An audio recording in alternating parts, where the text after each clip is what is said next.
Galera, muito bom ter vocês de novo. Boa noite. Vamos fazer uma oração, né? Senhor, obrigado por ter nos trazido aqui mais uma noite. Nós queremos te exaltar, Senhor. Nós queremos dizer que vale a pena todo o sacrifício. Abrimos esse espaço na nossa agenda, tão corrido durante a semana. Porque as coisas que nos acotovelam durante a semana, elas passam, Senhor. Mas aquilo que aprendemos de Ti, isso permanece, Senhor. Isso tem um eco eterno. E vale a pena, sim, Senhor. Por toda a eternidade nós vamos olhar para trás. Vamos lembrar de todas as quartas-feiras que passamos na Tua presença. E diremos que valeu muito a pena. Mas não só lá, Senhor. Também orienta a nossa vida aqui, Senhor. Para que a gente viva com mais sabedoria, com discernimento e com fome e sede, Senhor. Por isso nós rogamos que o Senhor mande o Teu Espírito Santo essa noite e que inflame o nosso coração por paixão, Senhor, que inflame o nosso coração por Te conhecer melhor, por Te conhecer um pouco mais do infinito que Tu és. Pai, no nome de Jesus, que a gente possa sair daqui realmente pegando fogo, Senhor, de curiosidade, de sede, de fome, não só para absorver, mas para espalhar também, no nome de Jesus. Amém. Então a gente está falando um pouquinho sobre a sociologia, né, do Antigo Testamento. Na verdade, a gente está falando sobre a sociologia do povo de Israel, onde ele estava inserido, na sociedade onde ele estava inserido. E aí a gente comentou um pouquinho já na aula passada, algumas coisas, mas hoje a gente vai começar a aprofundar um pouquinho mais. Essa é a segunda aula, nós vamos ter 4 aulas, tá? E a gente sempre vai abrir momentos para perguntas também. Fique à vontade, eu acho que se tem um lugar para perguntar, o lugar é aqui, né? Porque às vezes você está numa reunião com a igreja toda e é mais difícil você interromper quem está falando no momento. Se você quiser, faz um sinal, a gente vai conversando juntos aí. Não precisa sentir vergonha, não. Se fosse para sentir vergonha, também não estava aqui nessa conversa. Mas no nome de Jesus, vamos em frente. Então, assim, a gente vai falar um pouco sobre a sociedade do Antigo Testamento, de Israel, mas falar disso daí é uma coisa muito... não existiu só uma sociedade no Antigo Testamento dos judeus. Existiu várias realidades sociais que o povo de Israel viveu, várias organizações sociais, várias hierarquias sociais ao longo do Antigo Testamento. Então, começando lá de Abraão até chegar em Cristo, e aí já é Novo Testamento, né? Mas existiu vários períodos na história de Israel diferentes, onde ele estava organizado socialmente de uma forma diferente. Então é a mesma coisa que a gente imaginar assim, vamos estudar um pouquinho sobre a sociedade brasileira. Nos últimos 500 anos, quantas sociedades brasileiras nós vivemos? Teve uma época que havia a nobreza, tinha uma época que havia escravidão, tinha uma época que havia monarquia, hoje existe a república. Então são vários momentos sociais muito diferentes. E é importante você então e eu desenharmos na nossa mente esse quadro cronológico básico, pelo menos, do momento em que Israel estava vivendo e que livros foram inspirados em que momento da história. Porque isso com certeza vai ajudar muito você a entender. Se você abrir um livro do profeta menor, você vai ver, por exemplo, Ageu, ou por exemplo, Abacuque, você vai ver que eles foram escritos em momentos diferentes da história de Israel. Enquanto Abacuque, Deus estava mostrando que ia trazer juízo sobre o povo de Israel. O povo de Israel já tinha sido alertado e não tinha dado ouvidos. E aí o profeta começa o livro de Abacuque pedindo que o Senhor tenha misericórdia, que o Senhor mostre o mesmo poder que o Senhor tinha mostrado lá no Mar Vermelho, de tudo aquilo que os pais contaram. Mas Deus responde para Abacuque dizendo que não faria aquilo porque o povo de Israel estava sendo trazido a juízo. E então, se a coisa, assim, a mensagem de Abacuque é meio chocante, porque é o profeta clamando por esperança Deus respondendo assim, olha, está pior e vai piorar. Só que o Espírito Santo, no mesmo momento que ele ministra para Abacuque que vai piorar, ele também coloca no coração do profeta a certeza de que ainda que a figueira não floresça, ainda que a coisa só piore, existe alegria no Senhor, né? Então esse é o resumo do que Deus ministra para Abacuque no momento histórico de Israel. E que claro que toda profecia ela tem várias camadas, ela atinge várias camadas, são camadas às vezes históricas, às vezes são camadas escatológicas, são camadas políticas, mas são camadas espirituais, né? Por isso que Abacuque, embora foi revelado para um momento histórico, tem importância e atualidade e ministra no nosso coração e dos nossos filhos e dos nossos netos, se o Senhor não voltar, com a mesma vida e com a mesma atualidade. Agora é diferente, por exemplo, de Ageu. Ageu e Amós, tal, eles já ministram, eles já ministram num momento da história totalmente diferente. Eles ministram no momento da história onde o povo está regressando do exílio. Zacarias também, se eu não me engano. Zacarias eu tenho certeza. Mas o povo está voltando do exílio babilônico e começa a reconstruir o templo. E o pessoal olha e fala, esse templo aí não tem graça nenhuma perto do de Salomão. E a Bíblia diz que à medida que eles iam lançando o fundamento, ali Zorobabel, quem era o líder no momento, que eles iam lançando os fundamentos do templo, os mais antigos tinham visto o templo de Salomão quando eram crianças, antes de ir para o exílio. Eles choravam de ver aquilo ali, choravam. Tá? E aí o que acontece? O Espírito Santo usa o profeta para falar para o povo assim, parem de chorar, porque não desprezeis o dia das pequenas coisas, porque a glória da primeira casa foi grande, mas a glória da segunda casa será maior do que a glória da primeira casa. Então eu trarei a ela o que há de mais rico entre todas as nações, o Senhor fala, porque eles lembravam do ouro que foi embora com as outras nações. E de fato naquele templo ali, mais modesto, construído por Zorobabel, criticado por Esdras, na época do avivamento de Neemias, de fato Deus trouxe o que há de mais rico e mais precioso entre todas as nações, Jesus Cristo. Por isso que a glória da segunda casa foi muito maior, infinitamente maior do que a primeira. Porque se a glória da primeira casa de Salomão foi a glória de Salomão, lá em Mateus, Jesus vai falar que está aqui quem é maior do que Salomão. E ele disse que que na verdade nós como templo do Espírito também, o que dá valor para nós não é o material do que a gente é feito, mas se ele, que é a glória, está em nós, ou não. Então é legal você sempre acompanhar e ter mais ou menos uma noção de que momento da sociedade, que momento da história o Senhor está ministrando. Precisa se situar um pouco. Isso vai facilitar muito a compreensão do texto das Escrituras. É que a gente costuma ler de uma maneira meio assim, como eu já fiz. Bom, agora vem os profetas menores. Eu consigo ler uns 7 num dia. Entendeu? E aí tu vai pá. Às vezes vira uma página e já acabou já. Mas você não entende muito bem o que está acontecendo ali. Então convém parar um pouco, situar.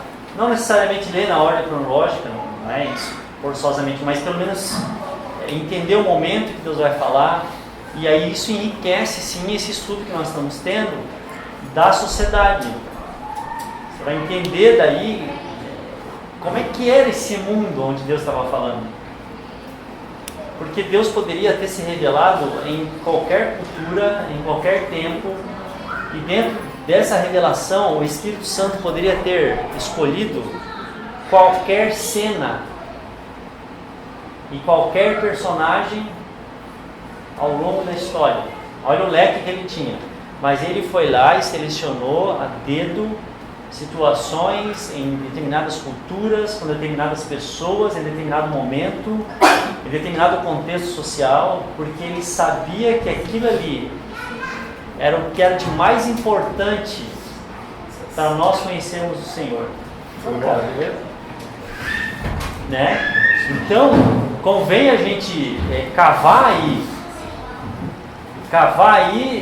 porque aí tem riqueza de certeza. Se eu chegasse para você e dissesse assim, olha, você pode cavar em qualquer lugar aqui, nesse pátio enorme aqui, que você vai encontrar aí moeda perdida, tal. Mas assim, ó, se você cavar aqui, você vai encontrar um baú de tesouro. Então, convém você cavucar mesmo, estudar, pesquisar, falar com pessoas que já estudaram, e você depois ir buscar você mesmo conhecimento, porque o Espírito Santo fez um X ali no mapa. Então, vai na fonte. É legal ler livros, eu gosto muito de ler livros. Inclusive estou escrevendo livro, tentando aí na luta. Mas o mais importante é você conhecer a Bíblia. É o mais importante. Se você conhecer a Bíblia, se você se familiarizar com ela, se você ser apto a manusear ela, a conhecer ela, o Espírito Santo vai falar com muito mais, você vai entender com muito mais facilidade o que o Espírito Santo está falando. À medida que a Bíblia for algo adquirido para você, você se torna muito mais perigoso no reino de Deus. Entende? Porque você tem um tempo de resposta e de reação no Espírito muito mais rápida.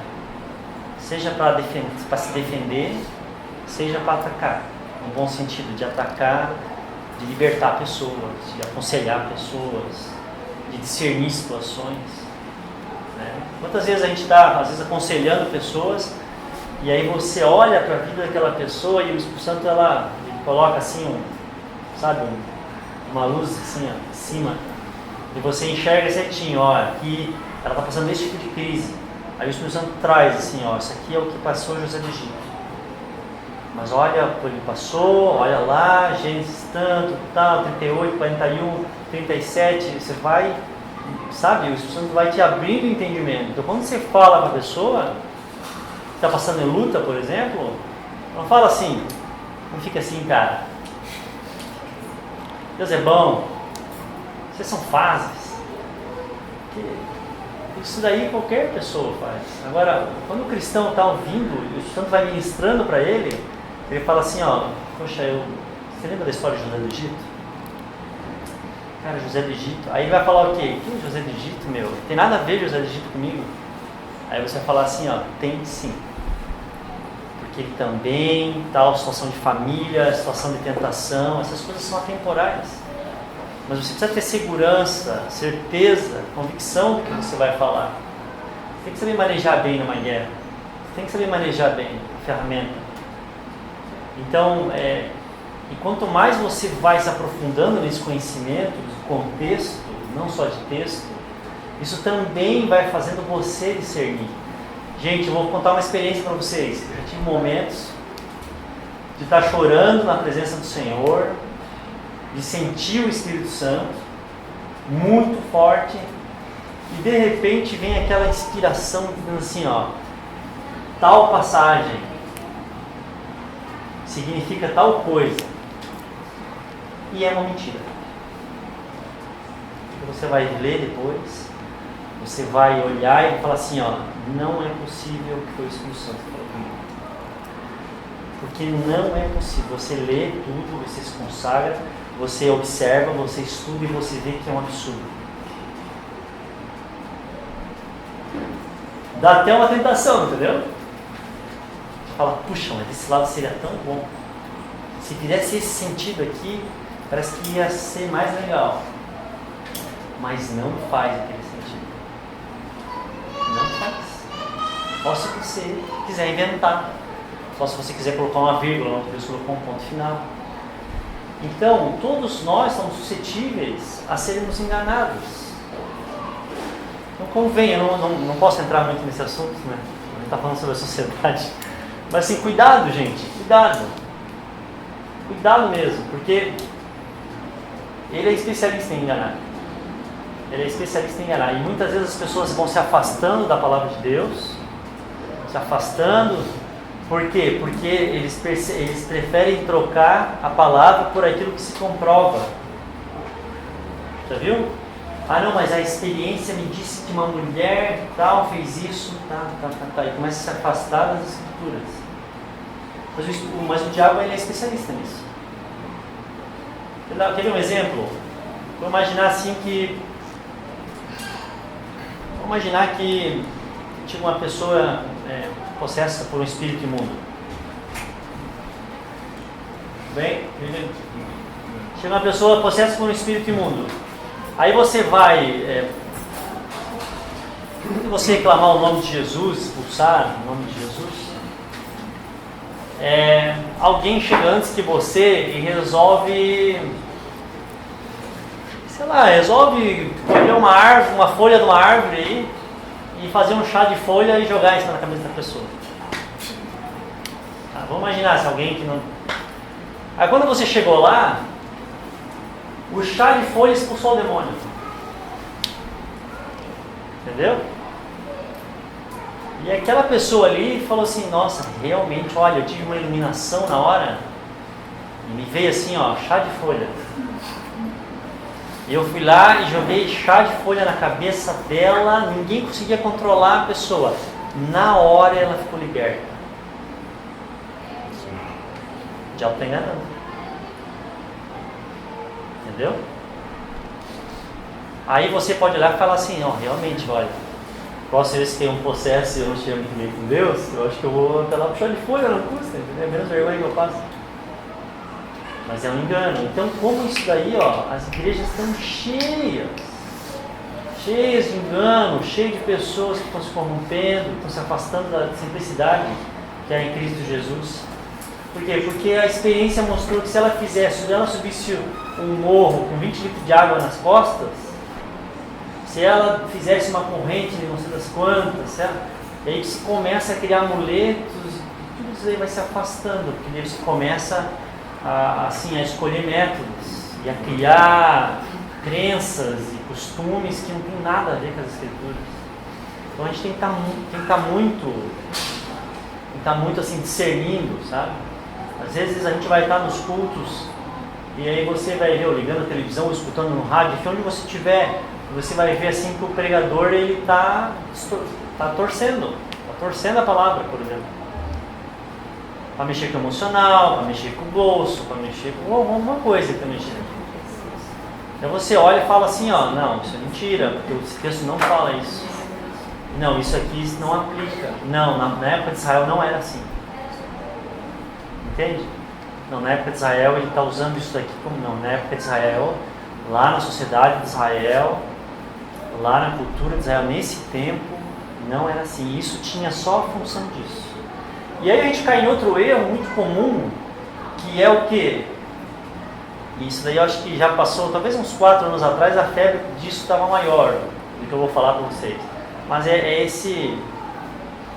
essa igreja evangélica judaizante, que começou a imitar muitos costumes, que não tinha razão de ser. Quer um exemplo?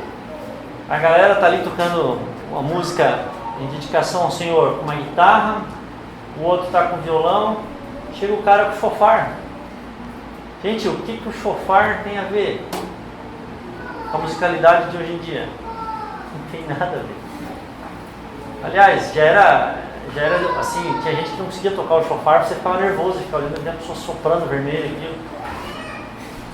Mas porque entendeu que o shofar era chamando o povo para a guerra e nós temos que guerrear em adoração. Começa umas coisas assim, guerrear em adoração. Não, porque lá não sei aonde o pessoal saiu louvando e guerreando. Aí começa umas. Aí então vamos tocar o shofar. O shofar é a flauta mágica. Um berrante. Mas é um berrante.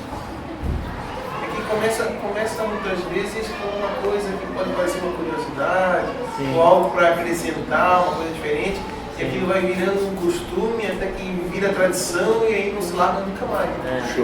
É que uma coisa que a pessoa buscar conhecer a cultura judaica. Sim. Eu acho até que é importante conhecer a Bíblia, Sim. quando você tem um entendimento da cultura daquele mistério naquele momento, te dá uma compreensão Sim. da palavra, né? Com certeza. Não muda o contexto, mas te dá uma profundidade de conhecimento. Com certeza. Mas daí eu entendi que você falou da interpretação alegórica, né? O perigo da interpretação alegórica, que Exatamente. você interpretar por si mesmo por uma experiência, sem a direção do Espírito Santo, e daí gerar uma confusão ou um entendimento distorcido, né? Com certeza, e você gera uma doutrina até. Exatamente. Tem gente que gera doutrina mesmo. Né? E aí começa a entrar também, às vezes, psicologia no meio. Aí tem gente que prega psicologia, faz lá, deita no divã os personagens da Bíblia, dizem que Sansão era bipolar, e começa uma confusão aí. Né? E aí você vê que não. Então é muito importante conhecer como o Senhor atuava naquele tempo, porque também você entende como isso é atual, mas o que é atual e o que não é. Né? Acho que é bom a gente peneirar isso daí. E tem gente que, meu Deus, tem gente que o sonho era se naturalizar judeu e quer usar o kippar. A gente vê agora, está acontecendo com o Edir Macedo, por exemplo, é outra onda disso. Não, se nós fizermos igual o tempo de Salomão, e agora ele usa aquela estola, né, nas costas, e está deixando a barba crescer. Daqui a pouco vai ser sacrifício. E daqui a pouco ele vai degolar um carneiro lá dentro. Às vezes a gente vê pessoas, né, falando sobre a Bíblia, mas de um ponto de vista tão diferente do que eu já aprendi, eu fico imaginando, será que é a igreja dela que se ensina ou ela estudou? Porque interpreta as coisas de uma maneira assim, bem, para não dizer errônea mesmo, né? É porque tem gente que... como é que eu vou falar para o irmão assim, o que induz a esse erro de repente aparecer alguém com um novo evangelho do nada, assim, você nunca viu, né? É que também tem muita gente que quer conhecer, mas não quer estudar. Então ele está no Google, e o Google é o professor dele. E se um maluco lá postou lá num blog alguma coisa totalmente fora, né, que ninguém mais, ele come aquilo ali, toma aquilo ali como verdade, às vezes até pelo prazer da novidade, né? Pelo prazer de dizer assim, não, olha, eu já vi tem um cara, sabe, ele gosta de fazer uma fofoca teológica. Que coisa nova aí, né? Coisa nova, isso não está por fora, isso daí. Então é muito perigoso, gente, né? Eu lembro que... E às vezes a pessoa percebe depois que errou, mas também não conserta. Eu lembro que eu estava num grupo caseiro, faz um tempo atrás, e nós estávamos falando sobre Mefibosete. Aí tem aquela questão de Mefibosete com o servo dele. Quando Davi sai, fugindo de Absalão, sai de Jerusalém, é Ziba, se eu não me engano, né? E aí o Ziba, você não entende ali se Ziba realmente é fiel a Davi e Mefibosete virou a casaca e ficou em cima do muro, ou se o Ziba meio que usou de astúcia para aproveitar a oportunidade e se fazer de bom com Davi, para meio que deixando o seu mestre coxo para trás. É uma coisa bem... E aí eu estava falando num grupo caseiro e a minha posição é que Mefibosete tinha sido deixado mesmo. Minha posição. Mefibosete deveria ter ido atrás dele, atrás de Davi. E resolveu ficar em cima do muro, por isso que Davi meio que trata ele com uma certa dureza quando volta. E que Ziba era o fiel. Aí gerou polêmica. Por quê? Porque não está claro. Mas eu disse isso ainda. Eu acho que é essa posição. E aí o pessoal do grupo falou, não sei, eu acho que não, tal. E a gente teve uma discussão saudável, fui para casa. Cheguei em casa e fui estudar, li todos os comentários. Eu descobri que em 500 anos, o único cara que achou que Mefibosete fez aquilo fui eu.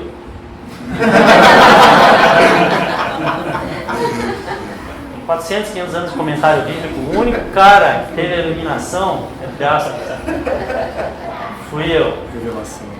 Alguma coisa está errada. você parar para pensar, não existe novidade no Evangelho. Ele é simples, está lá. Tem algumas questões que geram, mas elas são totalmente aleatórias. E que às vezes, se você começa com esse prazer por polemizar, vai tirar o foco daquele que merece o foco. E aí, que é Jesus. E aí, na outra quinta eu falei: ó, pessoal, eu estive estudando, pesquisando, e realmente assim, ó, eu acho que eu viajei. Então vamos considerar, não é definitivo também, porque são interpretações, mas assim, sempre olha para quem vem antes de você, sempre considera quem vem antes de você, homens que também estudaram muito mais profundamente que eu, homens que puderam dedicar a vida inteira a isso. E se todos eles em conjunto estão falando, eu provavelmente estou errado, peço perdão. Né? Mas alguém vai dizer: não, está todo mundo tapado, e agora nesses últimos tempos o Senhor está fazendo uma revelação fresca, um óleo derramado, e aí começa, e aí gente que abre igreja apoiada em visões, nada mais são interpretações forçadas. Então a gente tem que cuidar muito, por isso que convém a gente se apropriar da Bíblia, ler a palavra de Deus, ler os comentários, não entender superficialmente, não deduzir um momento de emoção, até de carência por alguma interpretação. Você quer que o texto te diga aquilo.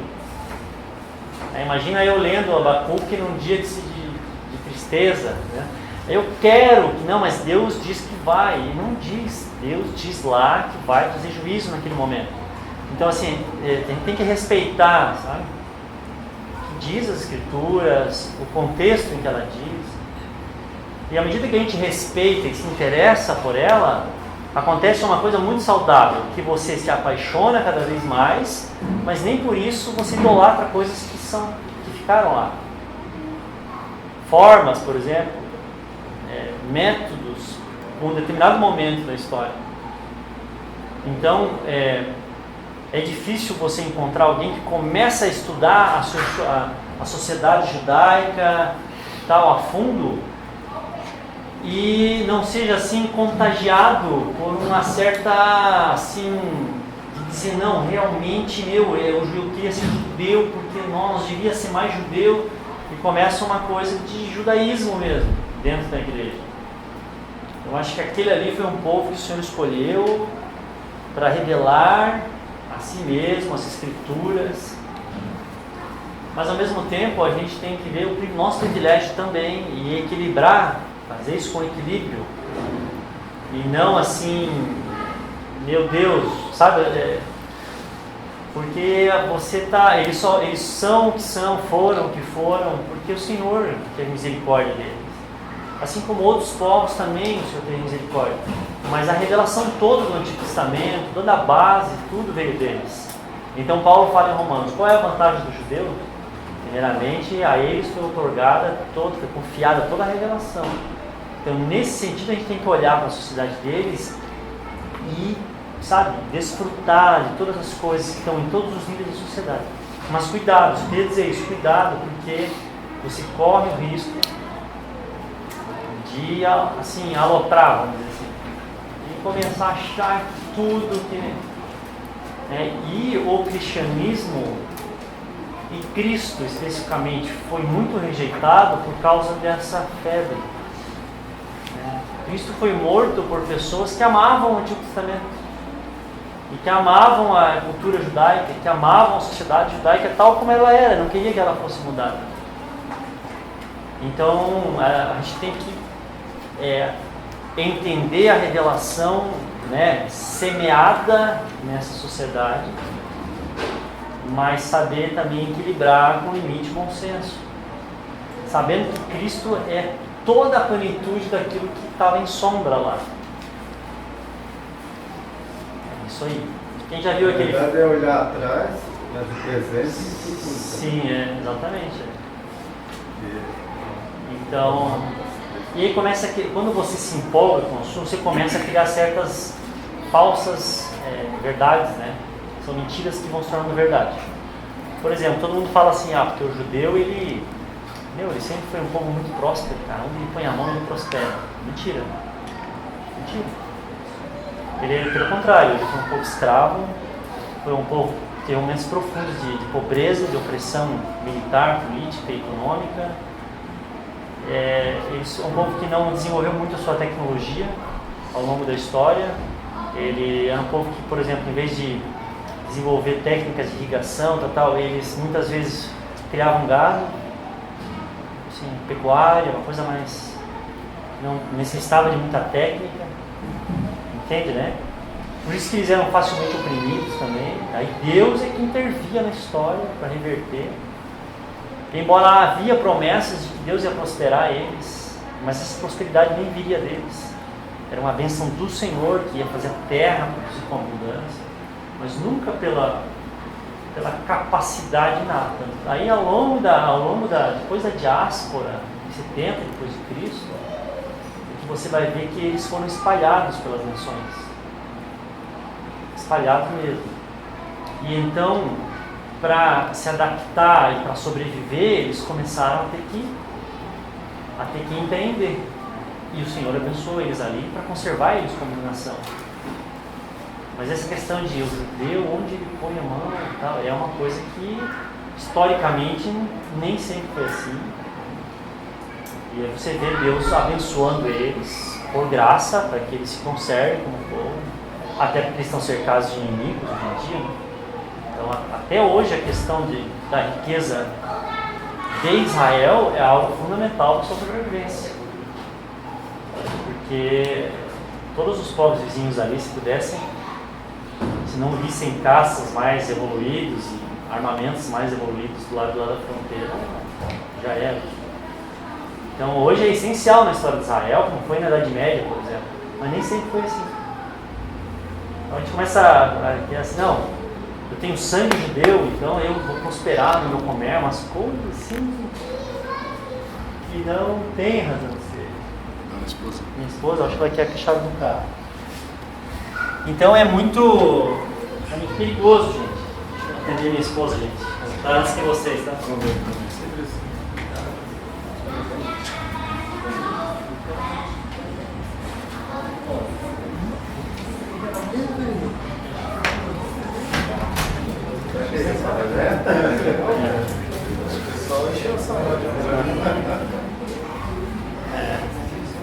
Acho que você falou é verdade, né? A gente sempre escuta um vídeo, não viu o seu copo, mas tem essa razão talvez que abençoá-los hoje para que eles estão sempre com foco em Israel para alcançar. As armas sempre voltadas para lá, né? As armas sempre voltadas contra Israel.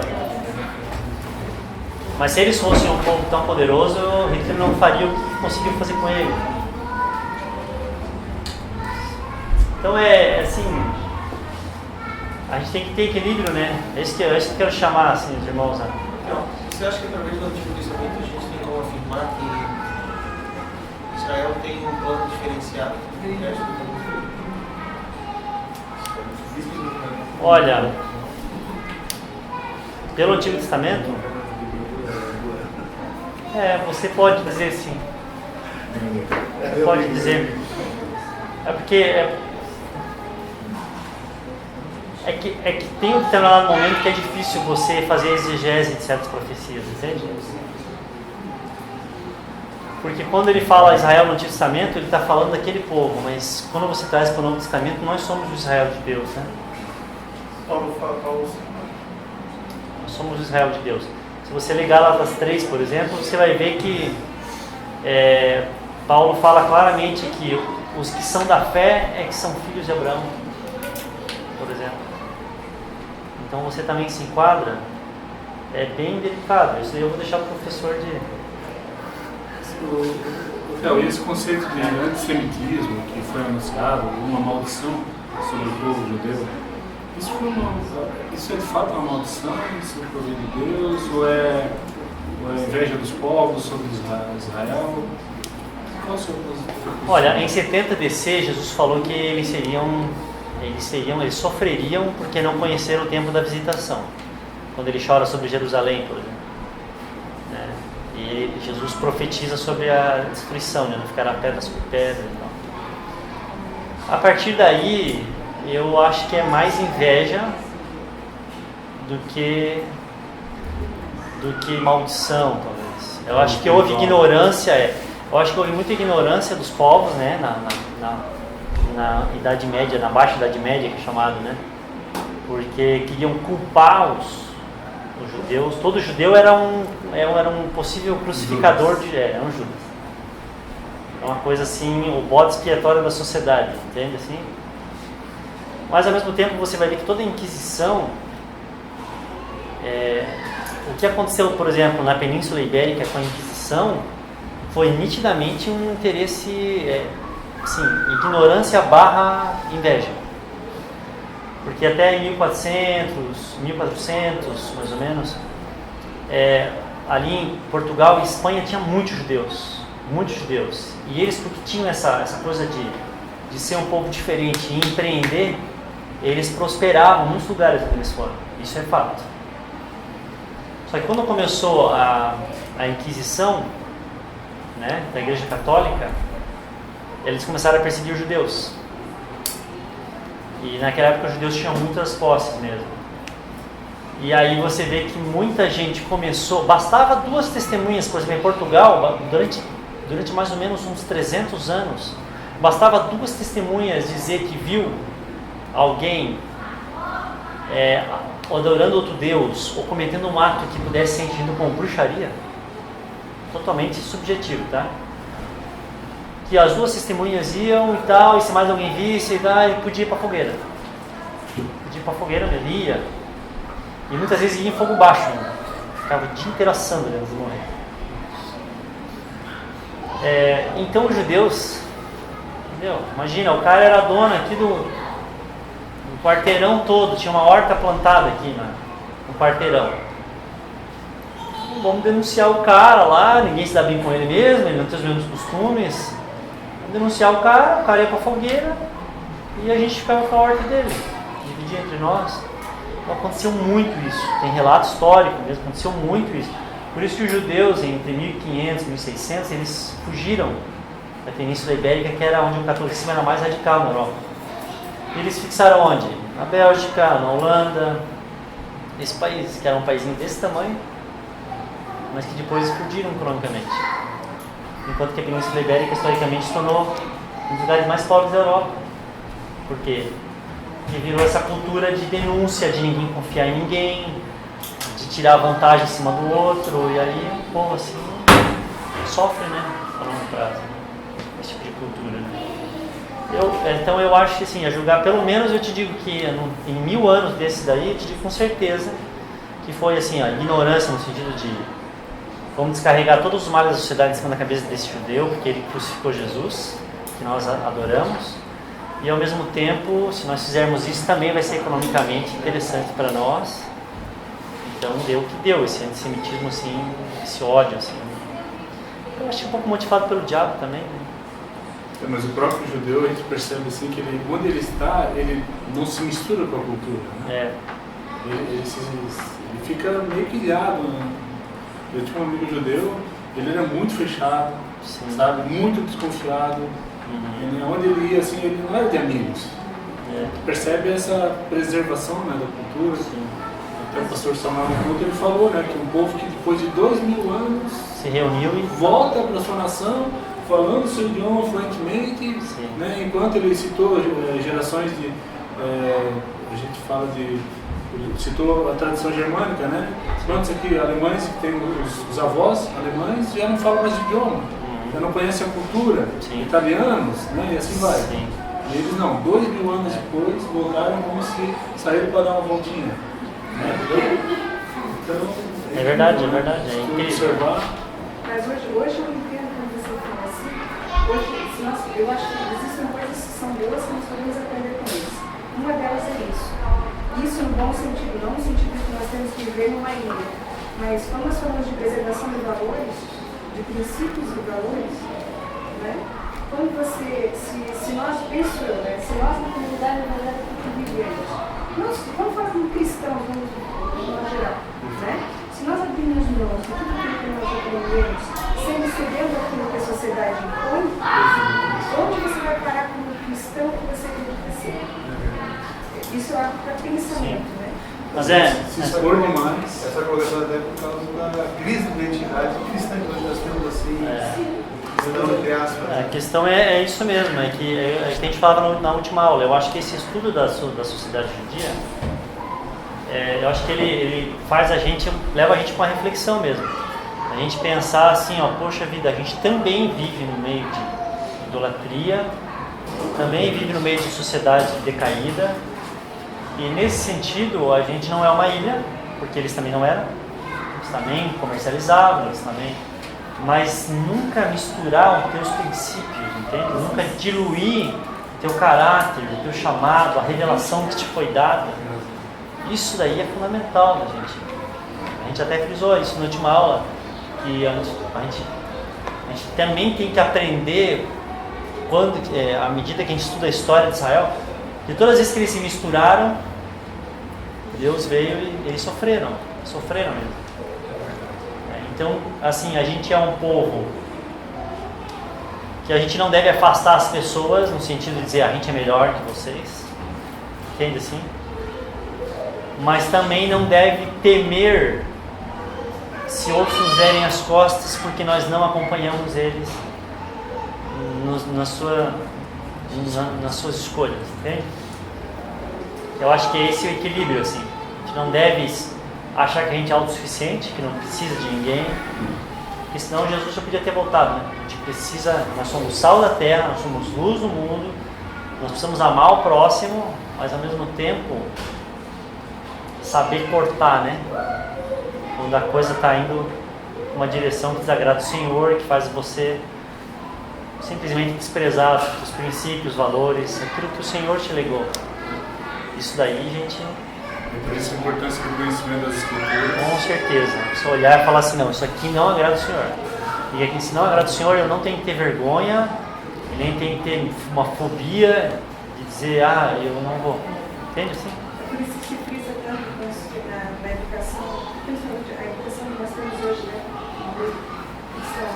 Se frisa tanto a questão da família, dos valores de família, de você ensinar a escritura do seu filho. Isso sempre lembro lá de Deuteronômio 18, amarra no braço, vai ensinando assim, vai fazendo a criança inculcar a palavra, porque ela se torna um adulto que sabe quem é, que se mistura aos outros e não se perde. E assim, ó, a gente vai ver depois, né, que toda a educação judaica vinha da família, gente. Isso daí é uma coisa nossa. Papai, mamãe, é isso aí, não adianta terceirizar, né? Aquilo que vai penetrar no coração dele é aquilo que vem de você, né? Então, gente, o livro aborda alguns aspectos que a gente não vai entrar muito fundo, mas eu acho que é interessante você saber que está ali, até para consultar. Você vai ver, por exemplo, povos que habitavam em Canaã antes da invasão hebreia. Por quê? Porque isso ajuda a gente a trazer o que aconteceu lá para a realidade, né? Porque dá a impressão, assim, eu não sei você, mas quando me fala assim, ó, Palestina, 3.000 anos atrás, 3.500 anos atrás, eu penso o quê? Uma terra deserta, árida, amarelo, eventualmente um pé de uma oliveira, um riozinho Jordão, e um ou outro cidadão lá peregrinando sozinho no meio. Umas cidadezinhas assim, talvez do tamanho da nossa quadra. É isso que a gente pensa. Mas não, havia civilizações. Lá em Josué 12, por exemplo, você vai ler uma lista de 31 reis que eles derrotaram, com cidades fortificadas, tinha a sua língua, tinha a sua religião, tinha a sua cultura, tinha tudo. Famílias, história, arte, elas tinham tudo. Canaã era uma região bem desenvolvida, não era assim, igual que nem os espanhóis e os portugueses vieram conquistar a América. Então havia uma diferença. Não, se alguém estava em desvantagem, eram os israelitas. Porque você vê que quem inventou o alfabeto foi o povo de Canaã. Mais precisamente no noroeste, os fenícios, que tinham um comércio internacional com todo o Mediterrâneo. Por isso que eles inventaram, até para ficar mais fácil se comunicar, escrita. Que antes disso era logogramas, que é chamado, né? Ou glifos, chamado. que era o quê? Desenhos que simbolizavam coisas, né? Mas você tinha que decorar milhares, né? Então vamos fazer um inventário que dê para misturar e significar todas elas. Não é mais fácil, né? Aprender 20 e poucas letras do que 3.000 palavras, signos, né? Eles inventaram isso daí porque eles já faziam comércio. Chegou os filisteus provavelmente vieram lá da África, subiram, costeando. Era um povo marítimo, desenvolvido também. Por isso que você vê, até o deus dos filisteus era um deus que era meio peixe, meio homem. O Dagon, né? É meio sereio. Ele já é um povo do mar, um povo com essa herança. Também um povo empreendedor que invadiu aquela costa, né? E aí você vai ver, e aí essa lista de povos ali da página 11 do livro, ele fala que havia povos de grande estatura ali, povos difíceis de vencer, povos com uma genética desenvolvida, né? Povos grandes. Depois os fenícios, os filisteus, os heteus que chegaram a ter, né, a expansão hitita, os jebuseus que só na época de Davi ele conseguiu derrotar, mas era um povo tão forte que eles até zombaram de Davi, né, dizendo assim que os jebuseus tinham uma cidade, né, que ficava no alto de uma montanha totalmente fortificada, que era Jerusalém. E quem conseguia entrar em Jerusalém? Se a própria montanha já era uma muralha natural, porque Jerusalém foi edificada sobre os montes. Como é que você vai surpreender esse povo? Você vem lá de longe, já te viu já. Então os jebuseus eles não conseguiram ser conquistados na invasão de Canaã. E aí lá em Samuel, lá, começo de Samuel, segundo Samuel, você vai ver que eles chegam a zombar de Davi. Eles falam assim, ainda que nós fôssemos cegos ou mancos, você não conseguiria entrar aqui. Só que Davi, no tempo de moleque, tinha descoberto uma passagem de esgoto para entrar. Não sei o que ele aprontou, que ele teve que ser pelo esgoto. Não sei de que surra Davi teve que fugir para descobrir isso. Ele sabia. E Joabe foi na frente e se infiltrou pelo esgoto. Louco, né? História. Então eram povos, não eram povos ingênuos, né? Povos, assim, o desafio de conquistar era muito grande. Tanto para Abraão, quando Abraão chegou, só ele e mais uma galerinha com ele, e Deus falando, tudo isso aqui eu vou dar para tua descendência. A fé do cara. Aí tem amorreus, tem os moabitas, que de certa maneira eram parentes, né? Porque eram filhos de Ló, moabitas e amonitas. Os amalequitas também é um povo muito interessante. Uma hora eu te desafio a estudar os amalequitas, tá? Se tiver uma aliança, não deveria perder. Acho que é por Gibeonitas. Os amalequitas, ele era um povo meio de assalto. Eles chegavam de assalto. O povo de Israel, eles viviam na Arábia, mas eles circulavam. Então ele era um povo assim, por exemplo, Israel estava peregrinando no deserto, eles pegavam e assaltavam, por exemplo, só quem ficava atrás. O último pelotão, que era dos doentes, dos idosos, eles atacavam pelas costas. Então saiu água da rocha, e a Bíblia diz que depois os amalequitas vieram atacar. E é interessante porque sair água da rocha é uma coisa do espírito fluindo, né? Então sempre que flui, o espírito te prepara porque vem uma rasteira, né? E aí você vai ver ao longo da história que os amalequitas têm essa característica.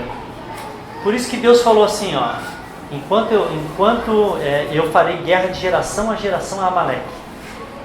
Porque é como se Amaleque representasse a carne, entendeu? A nossa natureza traiçoeira.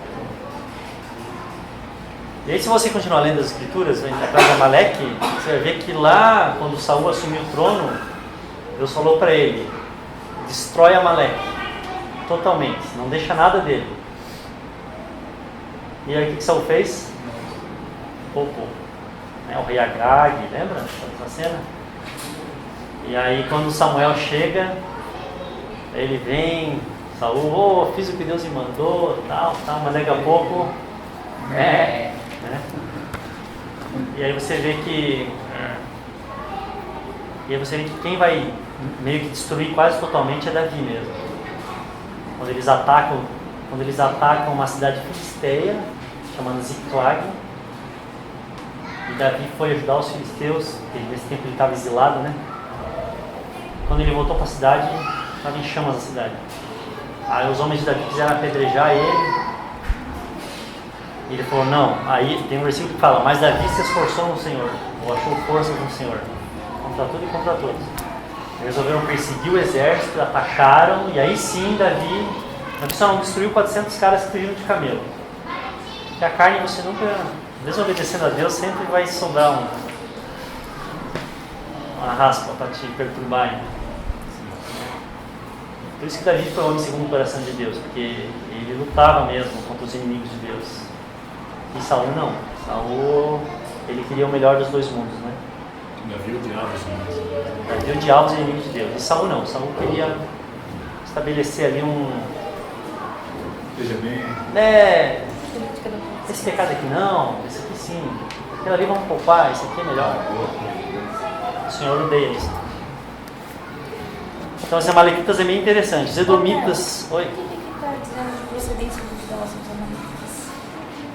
Porque não sabe na história quem foi. Ele não está elencado na história. Ninguém achou quem foi o primeiro, vamos dizer assim. O pai que começou a civilização. Né? Diferente de outros. Por exemplo, os edomitas foram Esaú. Os moabitas e amonitas vieram dos filhos de Ló. Então você não percebe em que momento que... Entendeu? Assim, que momento não houve registro histórico de como é que começou esse... Mesma coisa os filisteus também, né? Os filisteus apareceram lá atacando já. Os filisteus não Esaú. Não, os edomitas. Os edomitas que viviam no Monte Seir. Os edomitas sim. Mas se fala que a Palestina e os judeus hoje é a briga de Jacó e Esaú? Sim, porque daí os edomitas, que são de... Porque um dos nomes de Esaú era Edom, que significa vermelho, por causa do guisado vermelho que ele comprou do Jacó. Os edomitas eles foram para o Monte Seir, que era um monte agreste, e também para parte do deserto. Mas se fala dessa guerra não só por causa de Edom, de Esaú. Se fala mais porque de Ismael é que descenderam muitos povos árabes, todos que estão.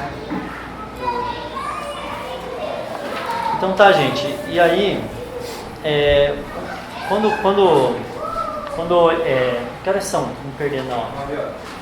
Quando Israel chega naquela fronteira ali para invadir a terra, Deus dá uma ordem muito específica para ele: não se misture, não negocie.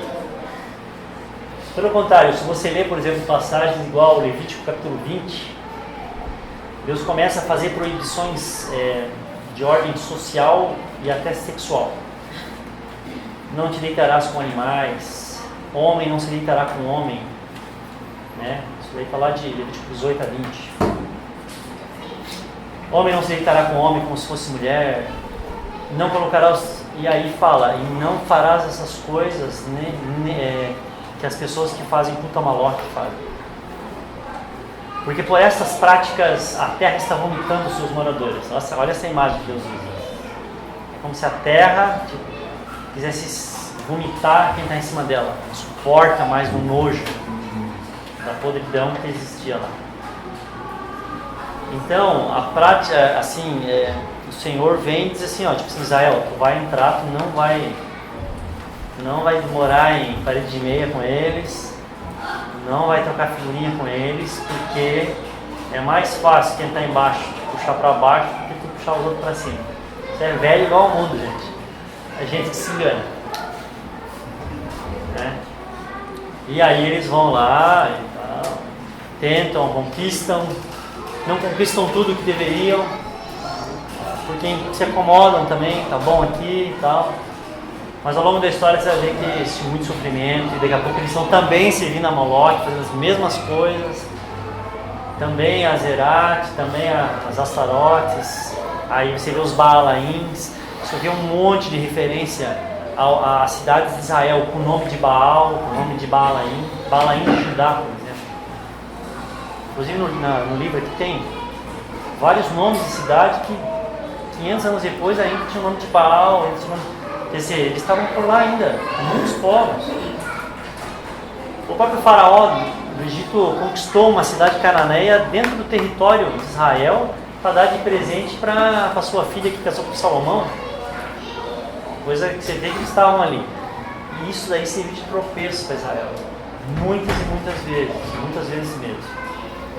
E aí você vai ver que Israel em muitos momentos foi influenciado pelas religiões.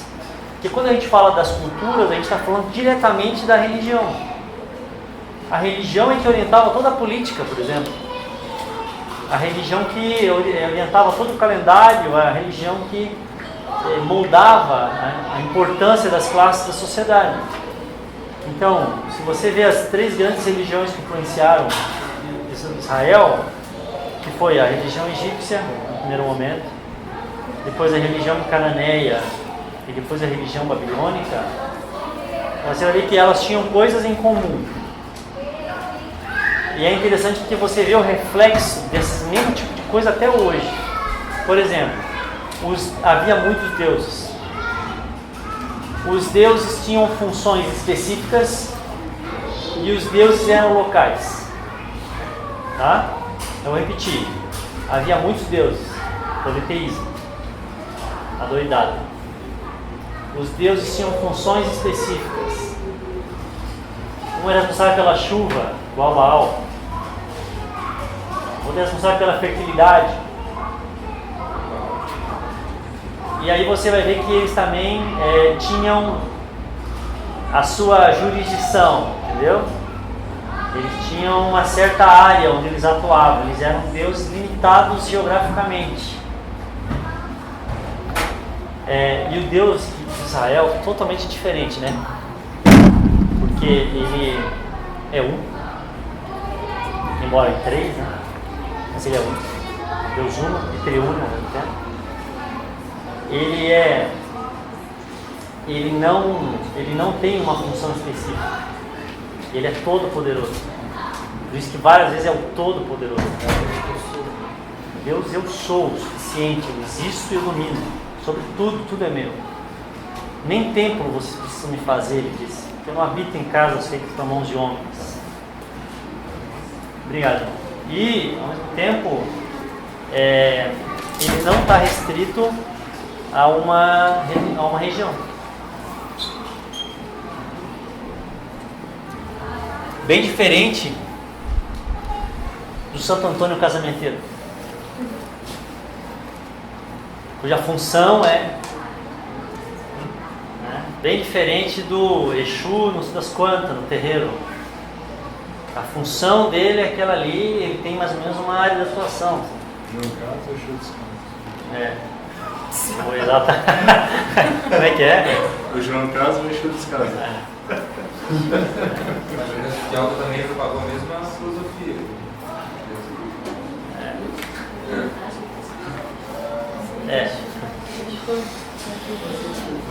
Mas você entende? E isso também é uma coisa que se a gente não cuidar, igual o André está falando, uma coisa que se não cuidar, isso começa a entrar no nosso meio também. E a igreja dos dias de hoje?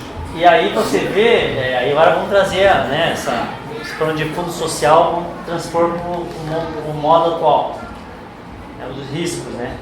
Gente, a gente viu isso daí vastamente divulgado nas religiões de origem africana. Você viu isso vastamente divulgado pelo catolicismo romano, onde cada santo tem uma especialidade. Esses santos você se relaciona como se fossem deuses, e eles geralmente têm áreas de atuação. Então você vê que os antigos lá, na Mesopotâmia, na Canaã, quando eles fundavam uma cidade, eles já dedicavam aquela cidade para um deus, como que eles veem Deus e seja o padroeiro. Dá um altar, né? Essa aqui é dedicado ao padroeiro, vamos dizer assim, não era essa a expressão. O padroeiro dessa cidade é tal. É novidade pra gente, né? Nós não temos dificuldade em entender isso daí, né? Só que se você não cuidar, isso também vem para dentro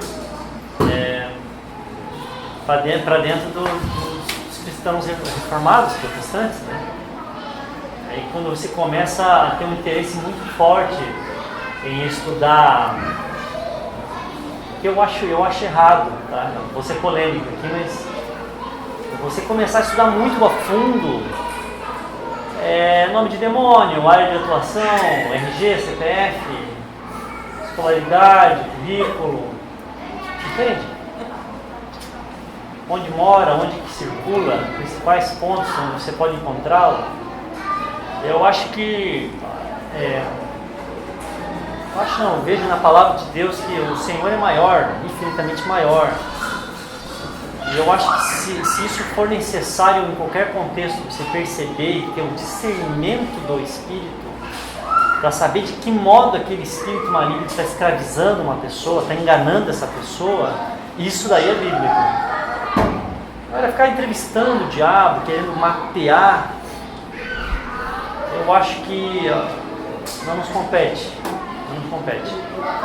Porque daí você acha também que daí uma determinada arma vai ser usada para um determinado inimigo. Você começa a fracionar e ser muito especialista, daqui a pouco você está achando que, naquele caso, só o Santo Anjo Miguel. Porque é uma potestade do mesmo nível. É o chefão da fase.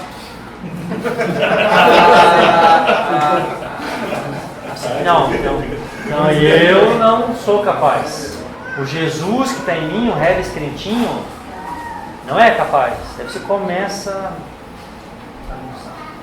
Rebeca Brown, Daniel Mastral. tem muita gente aí que eu acho que tem um coração assim, que ama Jesus, né? Mas que, e não sei se às vezes eles, irmão, mas às vezes gente que vai atrás deles, tá? Que também dá uma dimensão para coisas assim, que o cara vai lá, o cara estava na bruxaria, no satanismo, se converte, dá o testemunho dele. Mas eu já vi gente testemunhando de Daniel Mastral que ele prega a Bíblia mesmo. Isso daí é uma coisa lá no começo dele. Ultimamente ele está mais focado. Mas o pessoal só vai atrás disso. Porque o pessoal quer uma novidade. Entendeu? Né? Coceira no ouvido, né? E aí começam as confusões, né? Muita confusão. Então assim, isso daí já é tão antigo quanto... Isso daí já foi um tropeço pro antigo Israel de Deus e pro novo também. Então a gente precisa ter de graça do Senhor mesmo, tá? Aí vai ter lá os principais deuses, né? Acho que não. Isso daí eu acho que os irmãos podem ler com calma, né? Eu só achei interessante nos deuses cananitas, porque só vou abrir um parênteses aqui. Por exemplo, o El ali era como se fosse o Deus criador, velhinho, cansado, já sem energia, que muitas vezes é retratado como já meio gaga. Página você está? Eu estou na página 28. Oi? 28. Vendo lá? Está falando um pouquinho sobre os deuses cananitas, os principais. Então, o sufixo El quer dizer Deus, né? Daniel, Ezequiel e... No idioma, Então, Betel, né, por exemplo. Então veio dos cananitas? O que? A língua? O sufixo é... Sim, veio dos cananitas. Então, na verdade, tem coisa que até a própria Bíblia... É porque assim, Nós vamos resolver alguma coisa. Sim, porque assim, é a mesma coisa. Por exemplo, em árabe, Alá é Deus. Não é Alá, para nós é. Então, quando o Abraão chega na terra, ele começa, muitas vezes eles vão escrever de Deus. Então, ele escreve a própria língua hebraica que nasceu em Canaã. Entende, irmão? Por exemplo, a primeira vez que é citada a palavra hebreu nas escrituras é quando é chamado Abraão o hebreu. Ele já estava estabelecido na terra.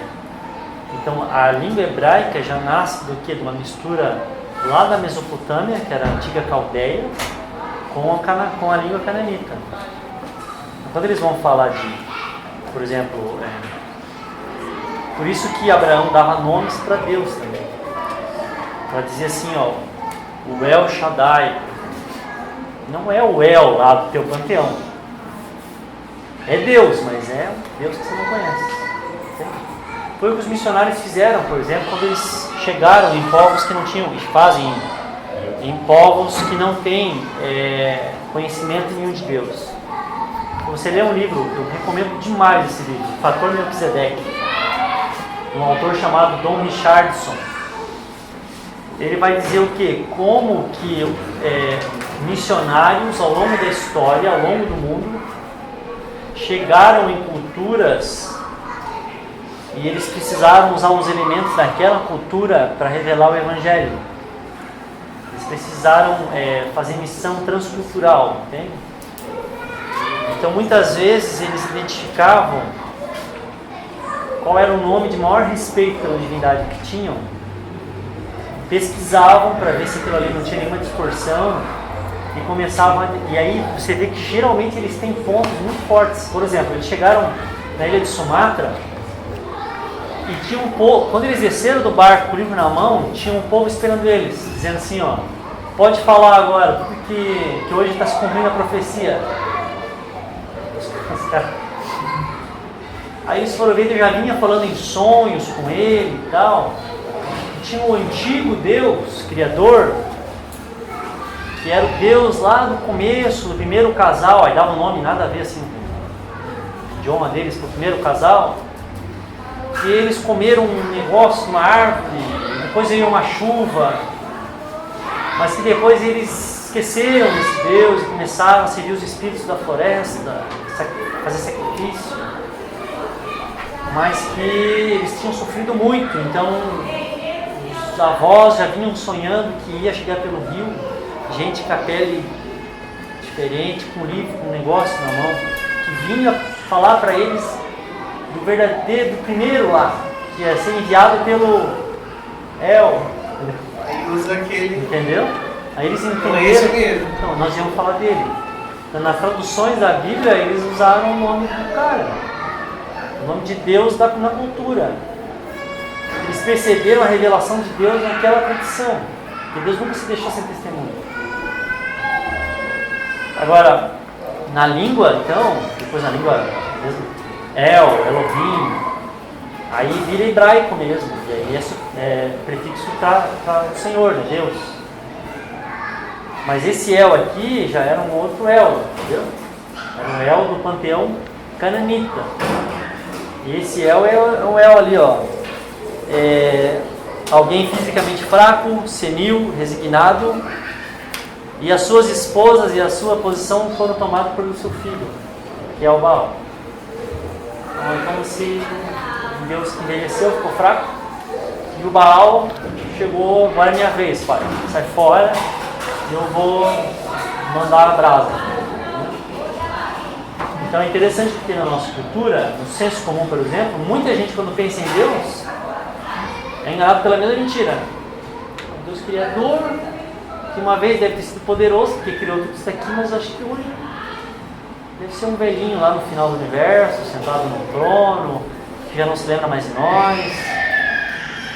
Então assim, sabe assim, parece que o tempo na história é outro, o cenário é outro, mas as mentiras parece que são, Que é o mesmo dia. fizeram um upgrade, Que é o mesmo dia. e sem criatividade. Ele só tem destrutividade. Então ele só imita. Ele vai vendo que vai dando certo, vai imitando. Até de pai para filho, né? Então, e aí sim o Baal. E o Baal era poderoso e tal, e essencialmente sobre as colheitas, né? Ele mandava a chuva. E aí teve aquela passagem lá de 1 Reis 18, que não choveu na terra de Israel por ordem de Elias por 3 anos e meio. Onde é que estavam os profetas de Baal? E Jezabel tratava ele só no caviar. Então, cadê os caras? 3 anos e meio não chovia. E aí o Elias aparece e desafia eles. Para ir no Monte Carmelo, ficava lá no noroeste, lá. E vamos ver quem que vai fazer chover aqui então. Quem que é o Deus verdadeiro então? Se é Deus, Jeová, ou se é esse Baal aí? Aí vocês conhecem a história, né? Esse fogo do céu, queima o holocausto, mesmo o holocausto encharcado de Elias, e o pessoal de Baal começa as suas práticas, que envolviam o quê? Autoflagelamento, retaliação, às vezes até morte do sacerdote. tentar despertar a divindade. Olha se isso é Deus, cara.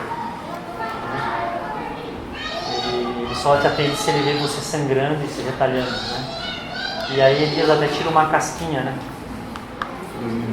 Olha, eu acho que ele foi de férias, dormindo. Pode gritar mais aí, aumenta o volume. Então, só o Senhor é Deus, né?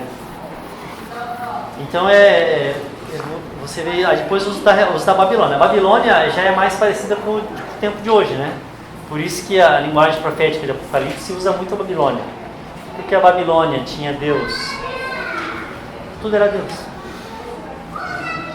Tudo era Deus. Tinha não sei quantos mil deuses. Qualquer coisa era Deus. Eu era Deus também. Tudo era Deus. A cadeira era um Deus. Meu carro era Deus. A minha conta bancária era Deus. Se fosse hoje, né? Tudo era Deus. Tudo era... Tinha um monte. Aí eles conheciam um novo povo. Eles pegavam e tomavam todos os deuses daquele povo para eles também. Vamos agregar mais esses aqui também. E mais aqueles ali também. Mas foi no meio dessa cultura totalmente avacalhada, vamos dizer assim, totalmente assim, com prostituição desordenada, né? Que Deus manda um Daniel, cara. Para pra pensar. Sendo que Nabucodonosor, o próprio nome era Nabu, que era um dos deuses mais poderosos. Nabu triunfa. Aí, na presença de cara chamado Nabu triunfa, esse cara tem que confessar que só o Deus Daniel que reina e faz o decreto. Então Deus e a gente vive na Babilônia hoje em dia, né? Que tudo é um Deus, que tudo é... Eu acho que se tu parar para traçar um paralelo mesmo, tu vai ver que a gente, o Brasil assim, já passou mais a época de Canaã, né? Do santo isso, santo aquilo, do Deus regional, do Deus funcional, do Deus... de vários para várias coisas, e já está entrando na Babilônia, né? Moralmente decadente, sofrendo e descambando, e tudo é Deus, nada é Deus, mas se tu olhar, tudo é Deus. Se você olhar para a pessoa fala da boca, eu não tenho Deus, eu não acredito nisso, isso é muleta dos nossos avós. Mas se você olhar para a vida do cara, tudo na vida dele é um Deus, o celular dele é um Deus, a conta no Facebook dele é um Deus, o status deles, a roupa que ele veste é um Deus sim. Tudo é um Deus. E eu acho que é nesse tempo que, assim, biblicamente falando, Deus vai trazer juízo, né? Essa é a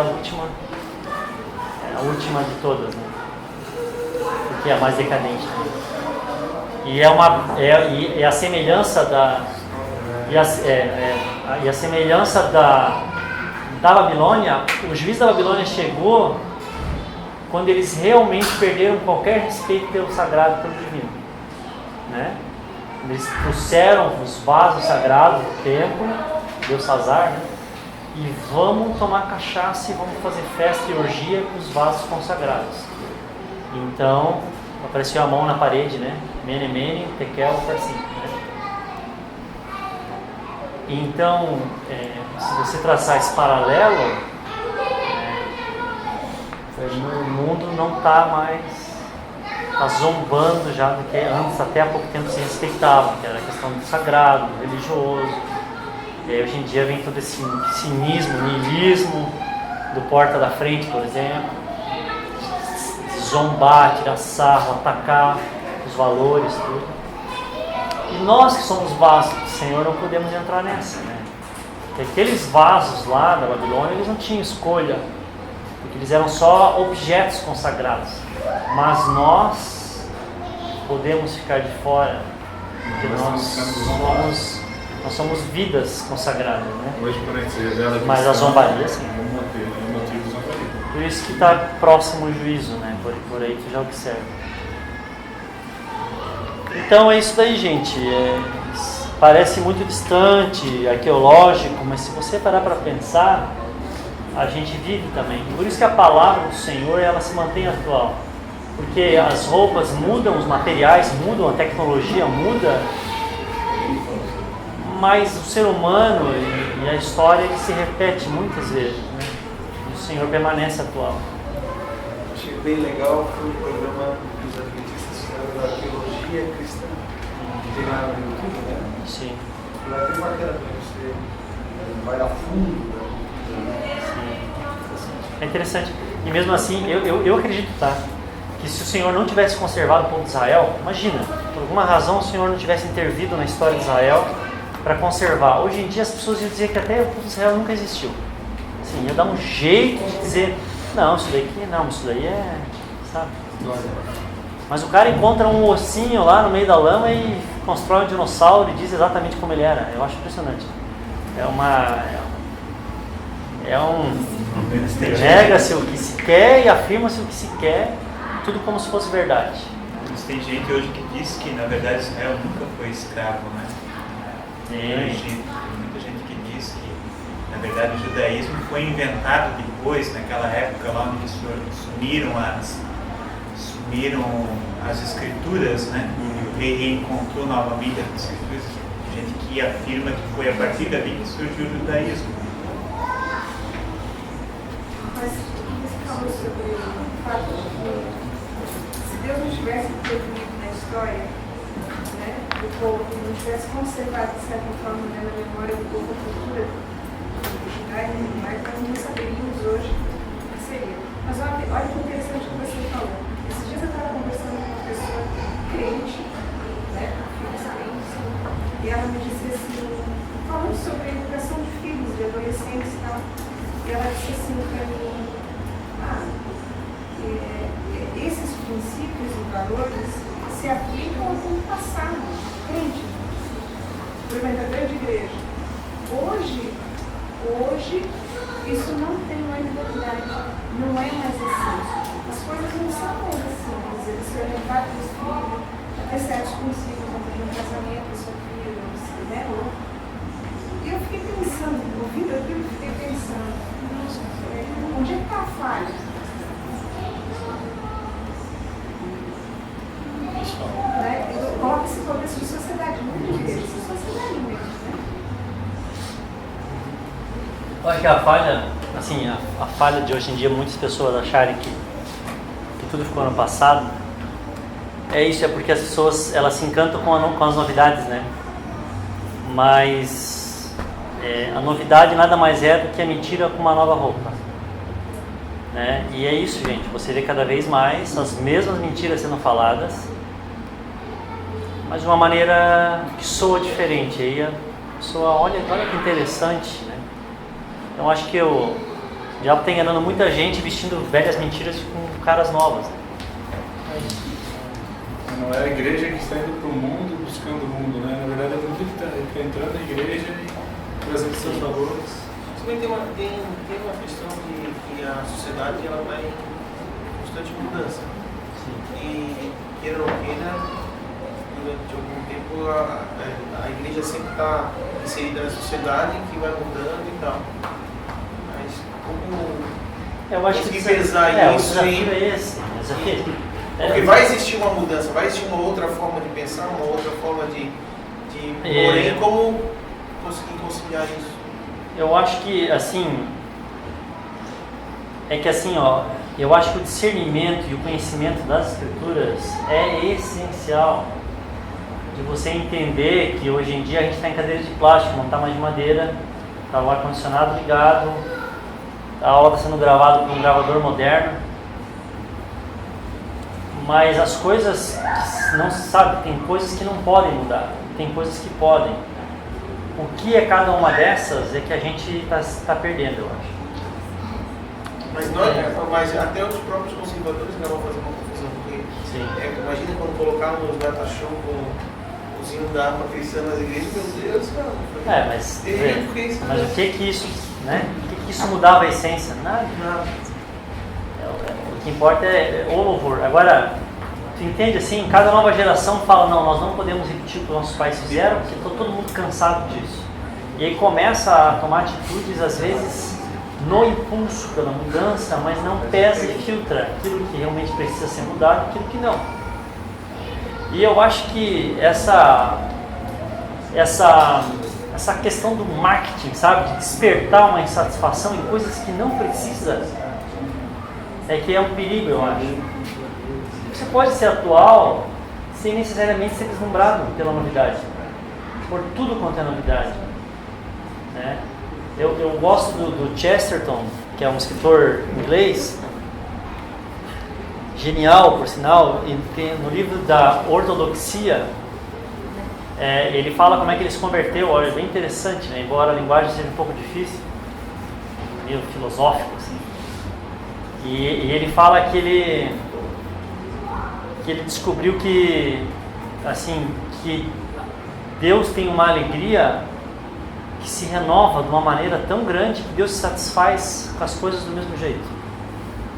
E ele disse assim, ó, é como se Deus, e ele até usa uma imagem, assim, como se Deus fosse uma criança tão entusiasmada com alguma coisa que ele faz uma rosa e fala assim, de novo, de novo, e fica ali, entendeu? Não importa que ele fez 10 milhões de rosas, para ele é a mesma alegria como se fosse a primeira. Eu acho muito interessante isso aí, que ele diz que o nosso Deus é assim, né? Ele não faz como se fosse mais uma, hoje eu criei a tridonésima, sabe, sem graça. Ele é um Deus entusiasmado, entende, né? E eu acho que a gente como cristão, eu não sei porquê, mas a gente desanima daquilo que é extraordinário, entende? A gente não se contenta, por exemplo, com a nossa vida diante do Senhor, com quem Ele é. Fontes inesgotáveis de alegria, como é a cruz de Cristo, para nós é um tema restrito aquilo ali. Tá, e agora? O que mais? Entende? Sim, a gente não mergulha nas coisas que é para mergulhar. E a gente tem uma vida rasa e acha que a gente tem que mudar de piscina, entende? Então, Mas a gente está no oceano, então é uma coisa triste. Comentando o que mudou, né? Eu penso que Jesus teve 3 anos aí com os 12. 3 anos. Né? E hoje, quando alguém chega e ouve um apelo, vai lá na frente, alguém põe a mão na cabeça do cara e está salvo, amém, aleluia, o cara fica solto. Ninguém acompanha nem um ano, mais 3. E ali o cara não tem noção de para onde vai, o que fazer, por onde começa a ler a Bíblia, enfim. E aí fica aí perdido, aí vai ouvindo um, ouvindo o outro, e não tem noção. Então por isso que fica muito fácil ele ser influenciado por outras coisas, porque acha que porque não tem um embasamento, né? A questão do discipulado, do acompanhamento, hoje na maioria das igrejas não existe mais. Então por isso que vai se perdendo a tranquilidade. Sim, é uma das causas mesmo. Tá? Por que não existe? Porque é mais fácil pôr uma regra e cumpra a regra do que mandar continuar. Sim, mas por outro lado você vê também, não só por parte das igrejas, mas quem quer ser discípulo hoje. Entendeu? Autonomia, né? Não, aí é que está, a nossa cultura é a cultura do faça você mesmo, do seja independente que você é capaz, do self-service, né? Então, você chega a uma pessoa, às vezes a gente vê assim, chega ali e fala, nossa, se precisar de alguma coisa, estou aqui, tem aqui meu telefone, conta comigo, se quiser um estudo bíblico, tá, só, beleza. Para começar, ela não tem interesse na Bíblia, ela acha assim que legal. Pergunta hoje aqui, quem que já parou para meditar nas Escrituras, que leu as Escrituras? Tu vai ver que 10%. E dos que leram, muitos leram só para, sabe? Acabei. Já li a Bíblia. Então assim, eu me viro, eu me viro. Aí, cara, daí começa por aí, né? Daí já não tem filtro, não tem discernimento. Qualquer coisa que o pregador vai lá e fala, a pessoa, legal, interessante. Parábola da semeadura. Não é triste, mano. Por acaso eles ficaram sobre a areia, sobre a rocha. Mas às vezes a gente vê que as igrejas também falham bastante. Onde tu está chegando hoje, se tu for uma outra, vai lá no centro espírita, vai lá dizer que os caras ficam, cara, bicho, vou te ensinar assim, assim, assim. Por que a gente tem uma falha de então pegar você que está chegando cru e ter ajudado. Né? Então, assim, tem uma série de coisas. Né? Nós somos a igreja também, é profundo falar disso, mas é verdade. Né? Nós temos errado. Uma coisa é. Temos errado. Uma coisa que dá para corrigir.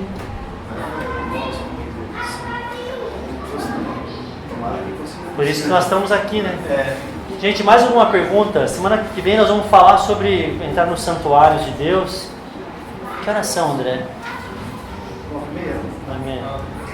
Nós vamos falar sobre santuários e aí vários aspectos práticos aí.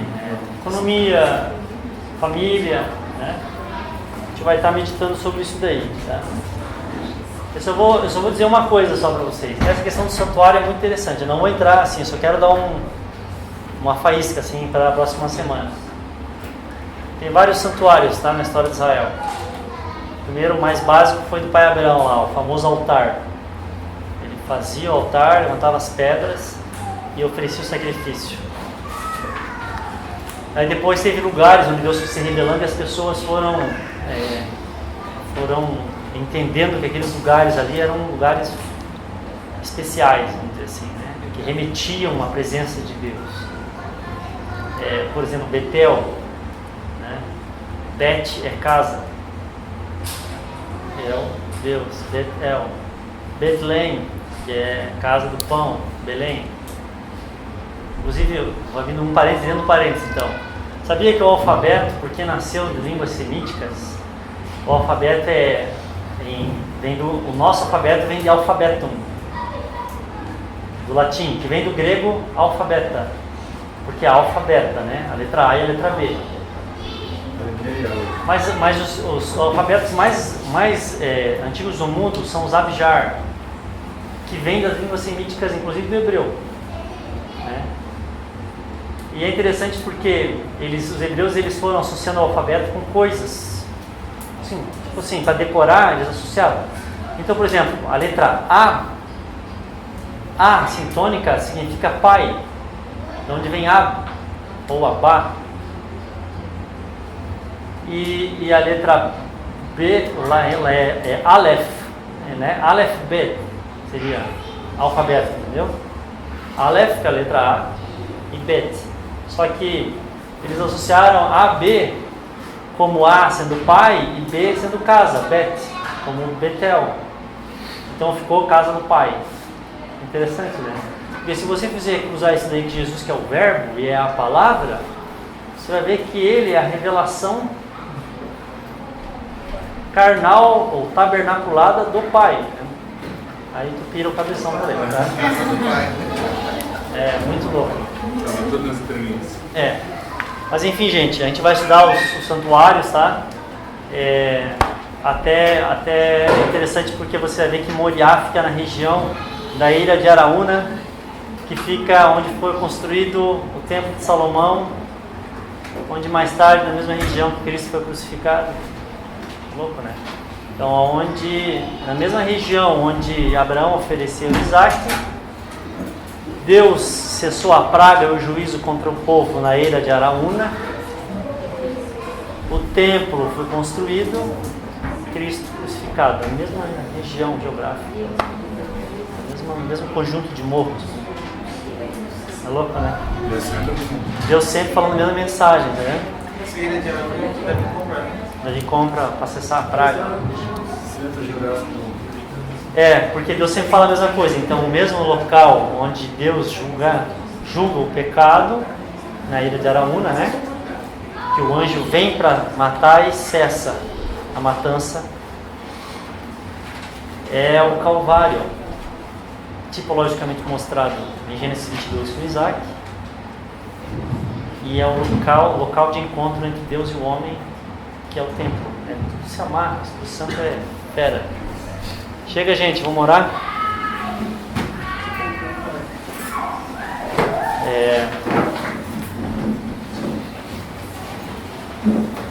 Senhor, queremos te agradecer por mais essa noite. Senhor, nós Da distância que a história nos permite, nós observamos quantos perigos cercavam Israel e quantos erros eles cometeram. Quando a gente lê o livro de Juízes, Senhor, a gente fica até irritado com Israel, porque eles, repetidas vezes, Senhor, eles se misturam, pecam, se afastam do Senhor, são oprimidos e clamam ao Senhor. Mas essa também é a nossa vida muitas vezes, Senhor. Essa também é a nossa sociedade, Senhor. E esses também são os nossos perigos. E nós não queremos, Pai, repetidas vezes, nos misturar os nossos valores, princípios, perder a revelação que o Senhor nos dá, o nosso senso de missão e identidade, e nos misturarmos e nos afastarmos do Senhor e colocar no Teu lugar, Senhor, outros deuses, outras coisas em volta das quais a nossa vida gira. E aí nós caímos em opressão profunda, e assim a gente vai se arrebentando. Mas, Pai, nós falamos essa noite sobre discernimento, nós falamos sobre sabedoria, conhecimento do Senhor e da Tua palavra. E nós pedimos que o Senhor, pelo Teu Espírito, derrame isso em nós, Senhor. E que essas aulas sirvam para despertar a nossa vida e para nos incendiar, Senhor, com mais graça, Senhor, com mais sabedoria, não só para conhecermos as Escrituras, mas para conhecermos a nossa vida à luz dela. Pai, no nome de Jesus, obrigado. Amém.